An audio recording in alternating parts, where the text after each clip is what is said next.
નમસ્કાર મિત્રો, કેમ છો? દિવાળીના દિવસો નજીક આવી રહ્યા છે, તો આજે આપણે ફાફડા, ચટણી અને સાંભારો બનાવીશું. નમસ્કાર મિત્રો, સ્વાદ સંહિતામાં આપનું સ્વાગત છે. ચોમાસા પછી આજે પહેલીવાર ખેતર સુધી કાર આવી. થોડી સાફ સફાઈ કરી લઈએ. સવારના 7 વાગ્યા છે.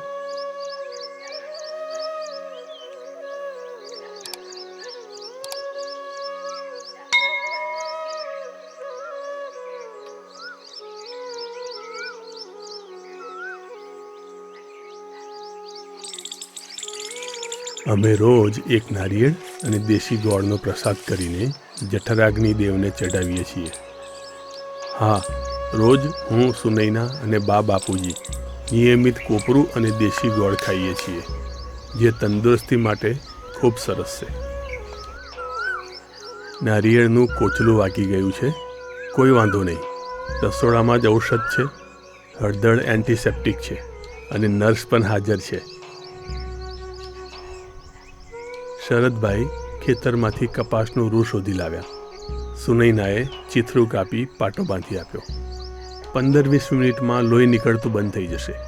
But show must be go on. કામ ચાલુ રહેવું જોઈએ. નારિયેળના ફાયદા વિશે વિગન ફ્રૂટ સલાડના વિડીયોની લિંક ડિસ્ક્રિપ્શનમાં આપેલી છે. આપ એ જરૂરથી જોઈ લેશો. શરદભાઈ અમારા સિનેમેટોગ્રાફર છે અને સારા મિત્ર છે.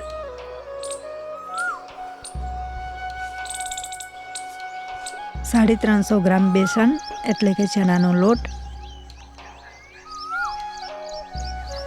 1 ચમચી અજમો હાથથી મસળીને ઉમેરીશું, 1 ચમચી મીઠું,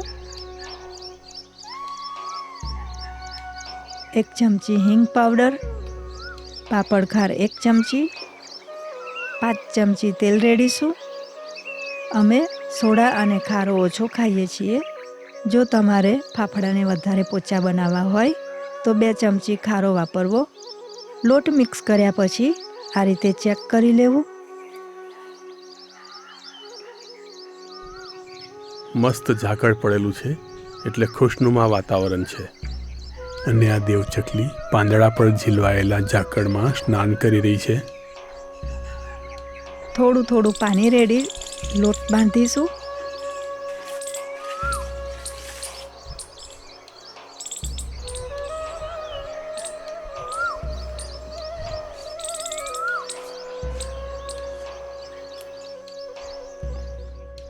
લોટને જેટલો વધારે મસળવામાં આવે તેટલા ફાફડા વધારે સારા થશે.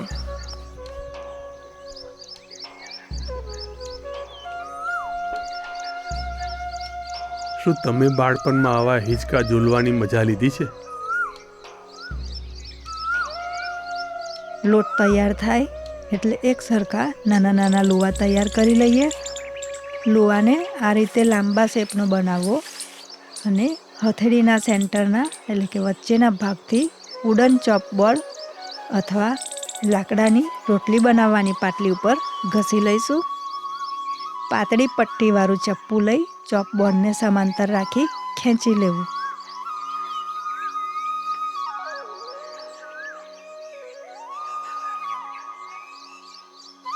થોડા ફાફડા તૈયાર થાય એટલે ફ્લેટ પેનમાં તળવું.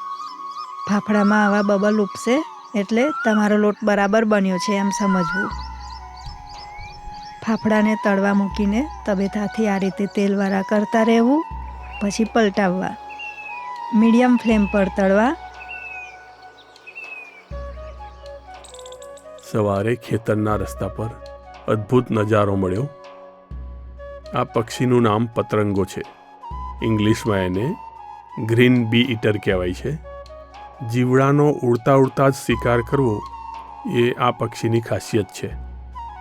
કાંટા અમારું સિંહાસન હોય તો મુશ્કેલીઓ અમારે મન સમસ્યા નહીં પણ પડકાર છે. જો આપણે પ્રોબ્લેમને ચેલેન્જ તરીકે લઈએ તો જીવન મધુર બની જશે. ફાફડાનો કલર સાધારણ બદલાય એટલે કાઢી લઈશું. કેટલાક અંગત માણસોને આપવાના હોય 2 કિલો બેસનના ફાફડા બનાવવાના છે એટલે હું ફાફડા ઘસવા લાગી ગયો છું. પહેલી જ વાર મને ફાફડા ઘસવાનું આવડી ગયું. એ કંઈક એચિવમેન્ટ થયાનો આનંદ થયો.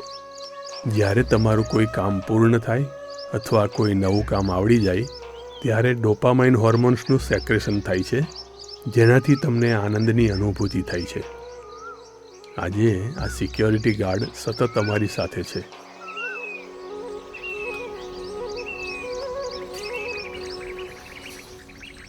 થોડા મરચાં શેકવા માટે એના બી કાઢી લઈશું. સાંભારો બનાવવા માટે ગાજર છીની લઈશું. ફાફડા સાથે કાચા પપૈયાનો સાંભારો ખૂબ સરસ બને છે, પરંતુ અમને કાચા પપૈયા મળ્યા નહીં હોવાથી ગાજરનો સાંભારો બનાવીશું. સાંભારોના વઘાર કરતાં પહેલાં મરચાં શેકી લઈશું.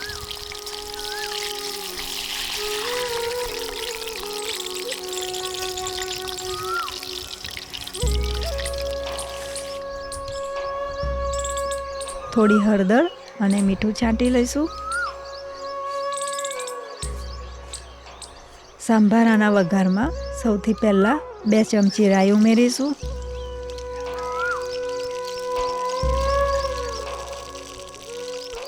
કટિંગ કરેલા લીલા મરચાં ઉમેરીશું.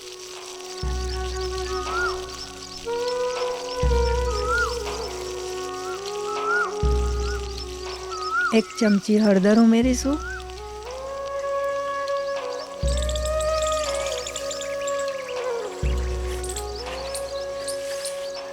ચાર ગાજરનું છીન ઉમેરીશું. છીનને પૂરેપૂરું શેકાવા નથી દેવાનું, થોડું શેકાય ત્યારબાદ 1 સમારેલું ટામેટું ઉમેરીશું. સ્વાદ મુજબ મીઠું ઉમેરીશું. 4 ચમચી ખાંડ ઉમેરીશું.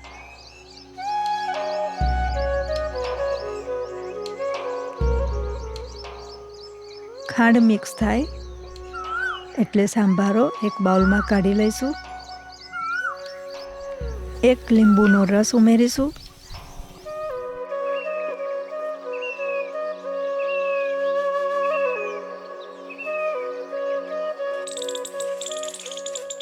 હવે ચટણી તૈયાર કરીએ. નાના 3 ચમચા ચણાનો લોટ લઈશું. થોડું પાણી ઉમેરીને લોટ મિક્સ કરી લઈશું. પછી બાકીનું પાણી ઉમેરીશું, એટલે કે ટોટલ 1 લીટર જેટલું પાણી ઉમેરીશું.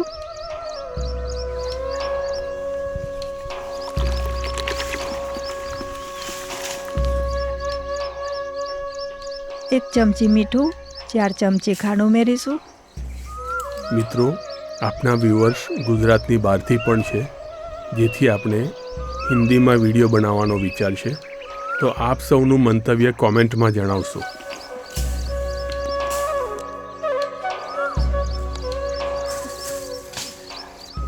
અને આ મુકુટધારી છે એ ઘંટી ટાંકડો, ઇંગ્લિશમાં એને હુપી કહે છે. આ છે વ્હાઇટ થ્રોટેડ કિંગફિશર ઉર્ફે કલકલિયો. ઝળકતો વાદળી કલર અને લાલ ચાંચ એ એની ખૂબસૂરતી છે.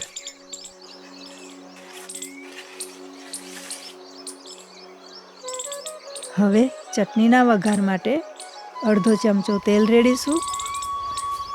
2 ચમચી રાઈ ઉમેરીશું.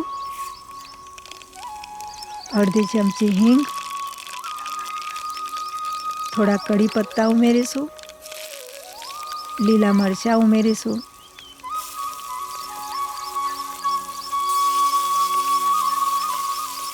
એક ચમચી હળદર ઉમેરીશું. પીગાળેલું બેસન ઉમેરીશું. આપણે ગુજરાતી લોકો વેજીટેરિયન છીએ, જેથી આપણને પ્રોટીન અને વિટામિન ઓછા મળે છે, પણ આપણા ગુજરાતીઓએ એના ઓપ્શન ઘણા શોધી નાખ્યા છે, જેથી આપણો પ્રોટીનનો પુરવઠો દાળો અને કઠોળમાંથી પૂરો પડે છે.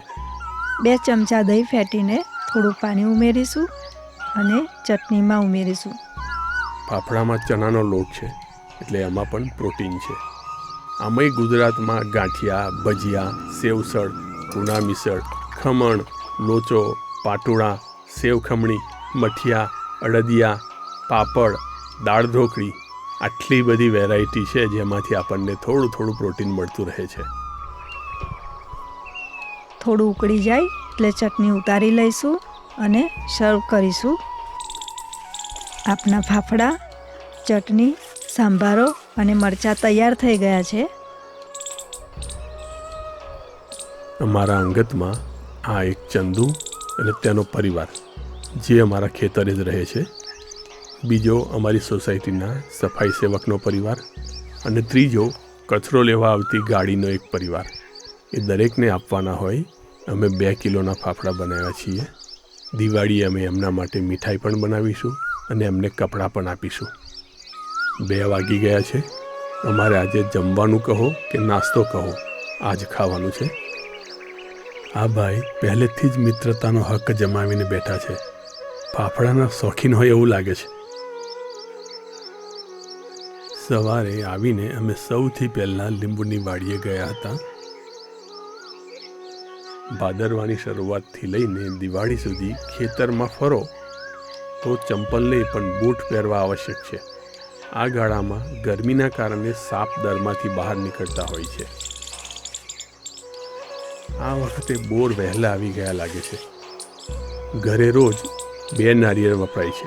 એના કૂચા એકઠા કરીએ છીએ અને વાડીએ આ રીતે મલ્ચિંગમાં વાપરીએ છીએ.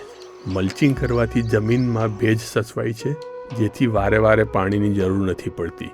મલ્ચિંગના કારણે અળસિયાની મૂવમેન્ટ પણ દિવસે ચાલુ રહે છે, બાકી અળસિયા રાત્રે જ બહાર આવે છે.